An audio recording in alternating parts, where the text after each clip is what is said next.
Chuck, good to have you back again. When we talked, the world looked like it was coming to an end in 2008, and it did not.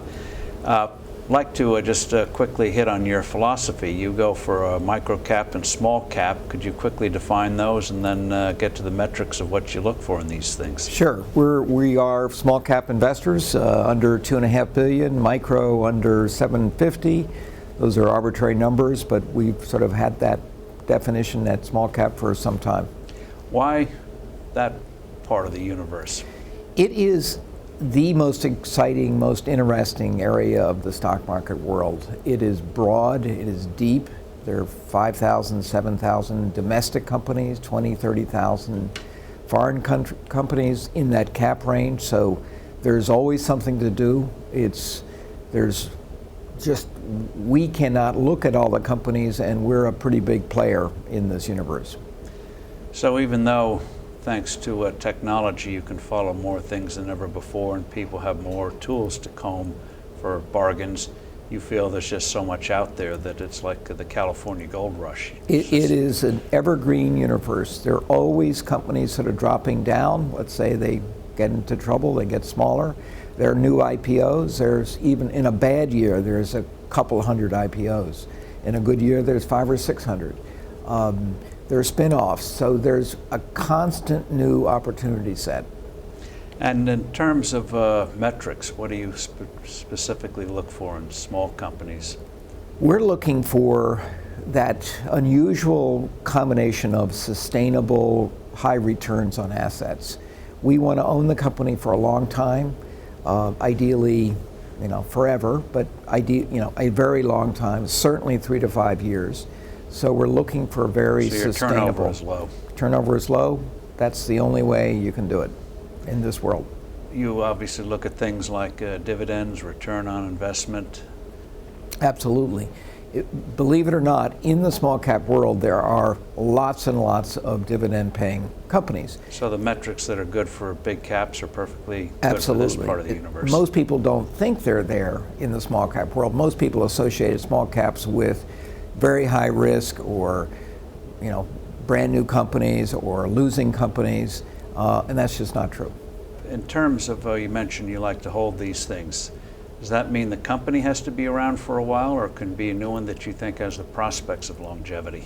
Well, we occasionally look at IPOs, but we would look at IPOs a year later. The history of IPOs is often they are fully priced, and often you get another opportunity later.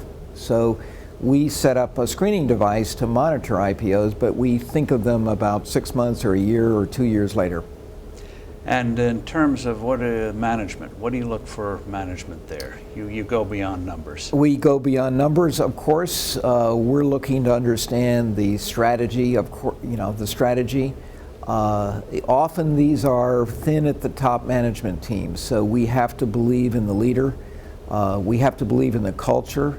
We want to test our assumptions, though, in the marketplace. We want to talk to customers. We want to talk to competitors. Probably get a better pulse by talking to customers than you do talking to the company. In terms of culture, what do you look for? You make a point that you have a certain culture in your company. Define that and what you look for in companies that you think this is a little different than just your run-of-the-mill. Well, we're looking for those abstract things that are very difficult to find. Integrity, quality, leadership principles, good governance, good capital allocation. We want to understand their strategy. We don't want it to be an acquisition strategy totally. We want a very clear vision, and we want the troops to understand that also. So what have you learned from running a company that you felt you're able to apply looking at others? That's a good question. I'm not sure other companies should follow exactly. We are in that wonderful business of managing people who are very, very intelligent, have very distinct ideas of what they want to buy. So my job is to keep that culture both organizationally active with each other and yet have the individual talents work well. How has that enabled you, even though businesses are different that you look at, that you can say, I've seen this movie before? Well, that's a good point. We see so many companies that we really do get a sense of, is this leader just talking nonsense? We can read those two tea leaves. We make mistakes, of course, but we do think we understand business models, and we have seen many business models, and they're business models we don't want to invest in. In terms of your own company, most of it is open-end mutual funds? Yes, we have 3 closed-end funds, a little bit over $1 billion, but primarily we're an open-end fund firm. Now, before discussing the market today, one of the things you and others have observed is that emotions are investors' enemies. And they get in when they are giddy, and they get out when they think the world is about to implode or explode, and they get whipsawed. So the market may have 9%, I'm just picking a number, annual return over time. They get about 5 because they go in and go out the wrong way. Absolutely true. That is the truth is that our investors don't necessarily get our returns. They may have bought high, sold low.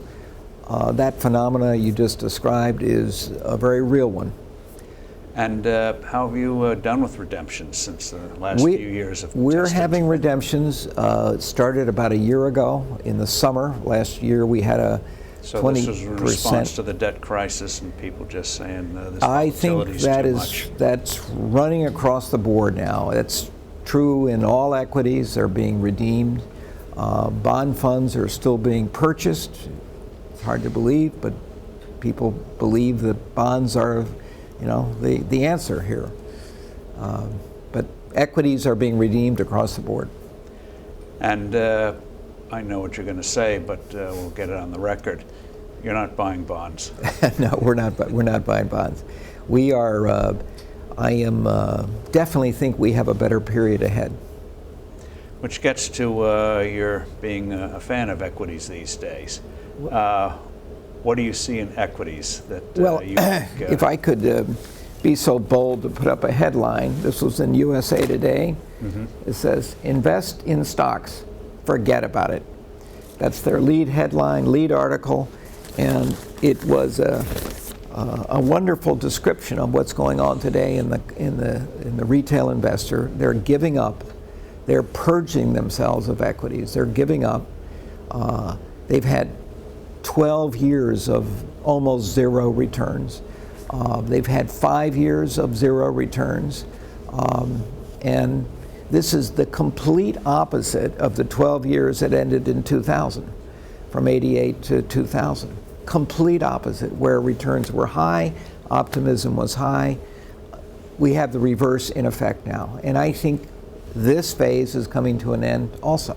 Describe why, because if you look at the 60s, you could say the market peaked in 1966, 68, but it took 14, 16 years, the early 80s, before the thing finally really Well, took you're right. off. You're right. It took until the interest rates got to wherever they got, 20%, and Reagan got in.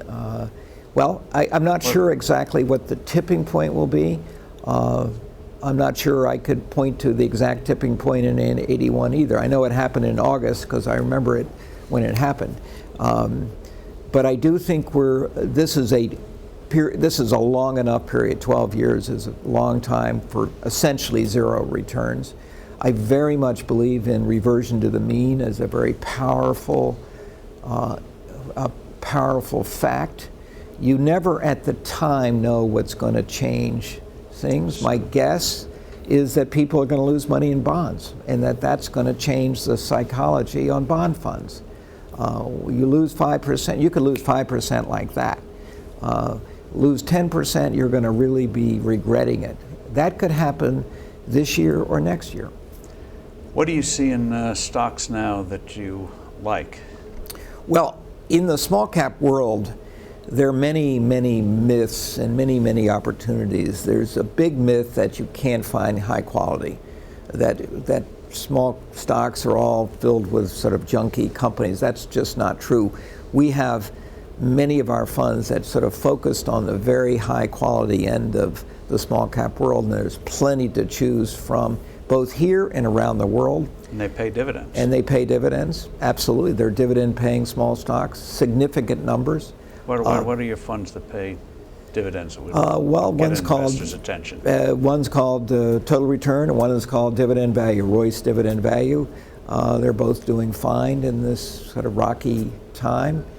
But I believe that there's another myth out there that small companies aren't global. About half of the universe of small caps domestically are global companies. We have many, many companies with 50% or more of their revenues. These are domestic companies, but 50% with a global reach.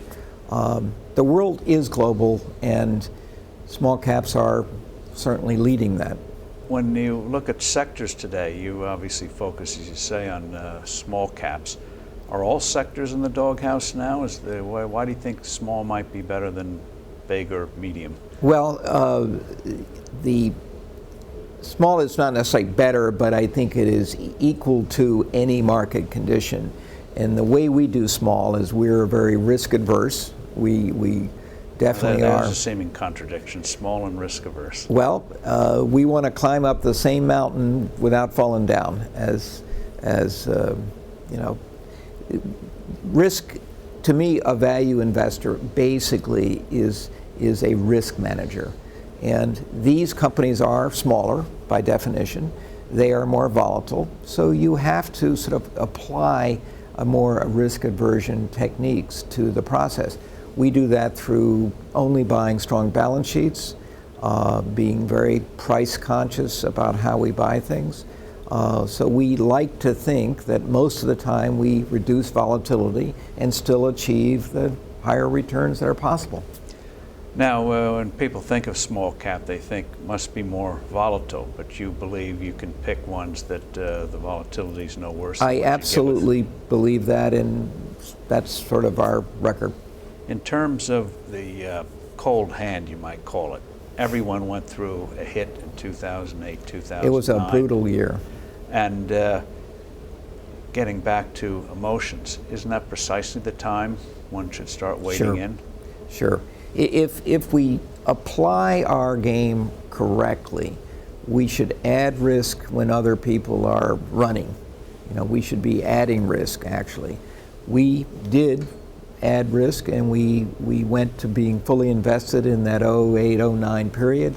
We had a very pleasant the rest of 09 and a decent 10 and 11.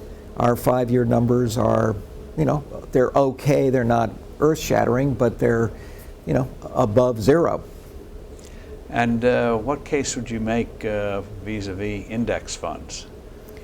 Well, I just think we can do better. In the small cap world, I absolutely, totally believe that active management can achieve positive, you know, positive alpha almost all the time, certainly in 3 and 5 year batches. And that's our record. Our funds have 90% plus positive returns over the index for all periods going back 15, 20 years. Have you been in contact with Burton Malkiel, who sort of invented index funds? He says that's not possible. Well, in the small cap, it is possible. You know, he could be right in large cap. I think they're just inherently a better opportunity set in small cap. I can always find something exciting to do. Now, any sectors particularly excite you these days in the small cap world? Well, we're finding there is an industrial resurgence back in this country. You know, we let the dollar go down for a long time. That's had a beneficial effect. Our companies in the industrial sector tend to be very smart, have proprietary niche products. Mm-hmm. They're growing. You have a couple of quick examples of ones? Sure. Lincoln Electric, they make welding equipment. They're a global company. They're located in Erie, Pennsylvania. and they're just booming. There is a wide demand for their product. They've expanded overseas, but they're booming domestically. You started a fund in financial services. Yes. You who are fearful of banks. We have very few banks. I'm not a bank believer, and today's headline is a unfortunate example of why I'm not a bank believer. J.P. Morgan.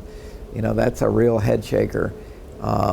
That financial services fund, which is a very small fund, 20 million of assets, is one of my favorite activities because I'm buying many financial services companies that are not banks, money managers, insurance brokers, all sorts of interesting providers of information, FactSet, etc. There is tremendous activity in the financial services world outside of banks. So are banks, in your mind, sort of like airlines? The companies that serve the airlines can make money, but the airlines themselves? Boy, that's a good analogy. We have just avoided banks, and I'm not going to be able to twist that balance sheet open, and we often find the management can't do it either. So it's not an area we do. That's a big part of the small cap index. So that creates its own kind of, issues, but it doesn't bother us. We're trying to gain absolute returns, not necessarily beat the index. Now, in your financial services fund, what companies do you like? You mentioned mutual funds. Sure, we have several money managers, AMG, Invesco, Ashmore, which is a London-based emerging markets fund. We like some of the public-owned investment managers. We like insurance brokers. We have many of those. It's a wonderful way to play the very cyclical insurance industry. We have Aon. What brokers do you like? Brown and Brown, Gallagher, and so we like these service, non-asset type financial services company. You've been doing something outside of the fund business, real estate. What's happening there? Well, Does this mean the time to go into real estate when everyone else is? It was I